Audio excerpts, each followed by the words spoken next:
సమూయేలు మొదటి గ్రంథము 30వ అధ్యాయము. దావీదును అతని జనులును 3వ దినమందు సిక్లగునకు వచ్చిరి.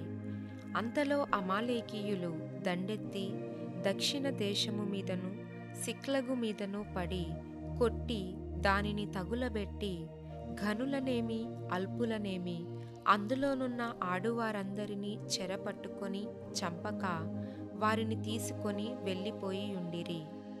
దావీదును అతని జనులును పట్టణమునకు వచ్చి అది కాల్చబడి యుండుటయు తమ భార్యలును కుమారులును కుమార్తెలును చెరలోనికి కొనిపోబడి యుండుటయు చూచి ఇక ఏడ్చుటకు శక్తి లేకపోవునంత బిగ్గరగా ఏడ్చిరి. యెజ్రెయేలీయురాలైన అహీనోయము, కర్మెలీయుడైన నాబాలు భార్య అయిన అబీగయీలు అను దావీదు ఇద్దరు భార్యలును చెరలోనికి కొనిపోబడగా చూచి దావీదు మిక్కిలి దుఃఖపడెను. మరియు తమ తమ కుమారులను బట్టియు కుమార్తెలను బట్టియు జనులకందరికీ ప్రాణము విసిగినందున రాళ్ళు రువ్వి దావీదును చంపుదము రండని వారు చెప్పుకొనగా దావీదు తన దేవుడైన యెహోవాను బట్టి ధైర్యము తెచ్చుకొనెను. పిమ్మట దావీదు ఏఫోదు తెమ్మని యాజకుడగు అహీమెలెకు కుమారుడైన అబ్యాతారుతో చెప్పగా అబ్యాతారు ఏఫోదును దావీదు నొద్దకు తీసుకొని వచ్చెను. నేను ఈ దండును తరిమిన ఎడల దాని కలిసి కొందునా అని యెహోవా యొద్ద దావీదు విచారణ చేయగా యెహోవా తరుము, నిశ్చయముగా నీవు వారిని కలుసుకొని తప్పక నీ వారినందరినీ దక్కించుకొందువని సెలవిచ్చెను. కాబట్టి దావీదు అతని యొద్దనున్న 600 మందియును బయలుదేరి బెసోరు వాగుగట్టుకు రాగా వారిలో 200 మంది వెనుక దిగవిడువబడిరి. దావీదును 400 మందియు ఇంకా తరుముచూ పోయిరి గాని ఆ 200 మంది అలసటపడి బెసోరు వాగు దాటలేక ఆగిరి. ఆ 400 మంది పోవుచుండగా పొలములో ఒక ఐగుప్తీయుడు కనబడెను.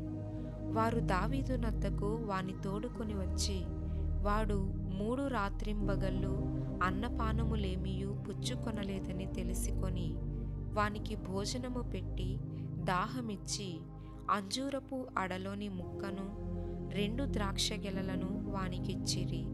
వాడు భోజనము చేసిన తరువాత వాని ప్రాణము తెప్పరిల్లగా దావీదు నీవు ఏ దేశపు వాడవు, ఎక్కడ నుండి వచ్చితివని వానినడిగెను. అందుకు వాడు నేను ఐగుప్తీయుడనై పుట్టి అమాలేకీయుడైన ఒకనికి దాసుడనైతిని. 3 దినముల క్రిందట నేను కాయిలా పడగా నా యజమానుడు నన్ను విడిచిపెట్టి పోయెను. మేము దండెత్తి కెరేతీయుల దక్షిణ దేశమునకును యూదా దేశమునకును కాలేబు దక్షిణ దేశమునకును వచ్చి వాటిని దోచుకొని సిక్లగును కాల్చివేసితిమని చెప్పెను. ఆ దండును కలిసి కొనుటకై నీవు నాకు దోవ చూపుదువా అని దావీదు వానినడుగగా వాడు నేను నిన్ను చంపననియు నీ యజమానుని వశము చేయననియు దేవుని బట్టి నీవు నాకు ప్రమాణము చేసిన ఎడల ఆ దండుని కలుసుకొనుటకు నీకు దోవ చూపుదుననెను. తరువాత వాడు వారి దగ్గరకు దావీదును నడిపింపగా ఫిలిస్తీయుల దేశములో నుండియు యూదా దేశములో నుండియు తాము దోచి తెచ్చుకొనిన సొమ్ముతో తూలదూగుచు వారు ఆ ప్రదేశమంతటా చెదిరి అన్నపానములు పుచ్చుకొనుచు ఆటపాటలు సలుపుచుండిరి. దావీదు సంగతిని గ్రహించి సంధ్యావేళ మొదలుకొని మరునాటి సాయంత్రము వరకు వారిని హతము చేయుచుండగా ఒంటెల మీద ఎక్కి పారిపోయిన 400 మంది యవ్వనులు తప్ప తప్పించుకొనిన వాడు ఒకడును లేకపోయెను. ఈలాగున దావీదు అమాలేకీయులు దోచుకొని పోయిన దానంతటినీ తిరిగి తెచ్చుకొనెను. మరియు అతడు తన 2 భార్యలను రక్షించెను. కుమారులేమి కుమార్తెలేమి దోపుడు సొమ్మేమి వారు ఎత్తుకొని పోయిన దానంతటిలో కొద్దిదేమి గొప్పదేమి ఏదియూ తక్కువ కాకుండా దావీదు సమస్తమును రక్షించెను. మరియు దావీదు అమాలేకీయుల గొర్రెలన్నిటినీ గొడ్లన్నిటినీ పట్టుకొనెను. ఇవి దావీదునకు దోపుడు సొమ్మని జనులు మిగిలిన తమ స్వంత పశువులకు ముందుగా వీటిని తోలిరి. అలసట చేత దావీదును వెంబడించలేక బెసోరు వాగు దగ్గర నిలిచిన ఆ 200 మంది యొద్దకు దావీదు పోగా, వారు దావీదును అతని యొద్దనున్న జనులను ఎదుర్కొనుటకై బయలుదేరి వచ్చిరి.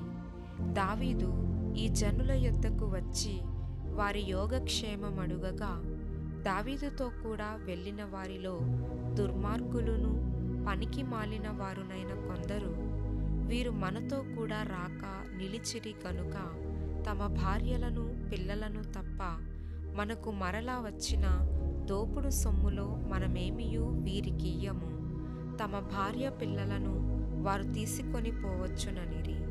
అందుకు దావీదు వారితో ఇట్లనెను, నా సహోదరులారా, యెహోవా మనలను కాపాడి మన మీదికి వచ్చిన ఈ దండును మనకప్పగించి మనకు దయచేసిన దాని విషయములో మీరు ఇలాగున చేయకూడదు.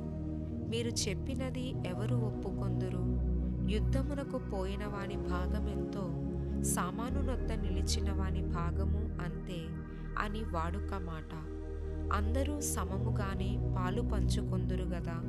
కావున నాట నుండి నేటి వరకు దావీదు ఇశ్రాయేలీయులలో అట్టి పంపకము కట్టడగాను న్యాయవిధిగాను ఏర్పరిచి నియమించెను. దావీదు సిక్లగునకు వచ్చినప్పుడు దోపుడు సొమ్ములో కొంత తన స్నేహితులైన యూదా పెద్దలకు ఏర్పరచి, యెహోవా శత్రువుల యొద్ద నేను దోచుకొనిన సొమ్ములో కొంత ఆశీర్వాద సూచనగా మీకు ఇచ్చుచున్నానని చెప్పి వారికి పంపించెను. బేతేలులోను దక్షిణ రామోతులోను యత్తీరులోను అరోయేరులోను షిప్మోతులోను ఎస్తెమోలోను రాకాలులోను యెరహ్మెయేలీయుల గ్రామములలోను కేనీయుల గ్రామములలోను హోర్మాలోను కోరాషానులోను అతాకులోను హెబ్రోనులోను దావీదును అతని జనులను సంచరించిన స్థలములన్నిటిలోనూ ఉన్న పెద్దలకు దావీదు పంపించెను.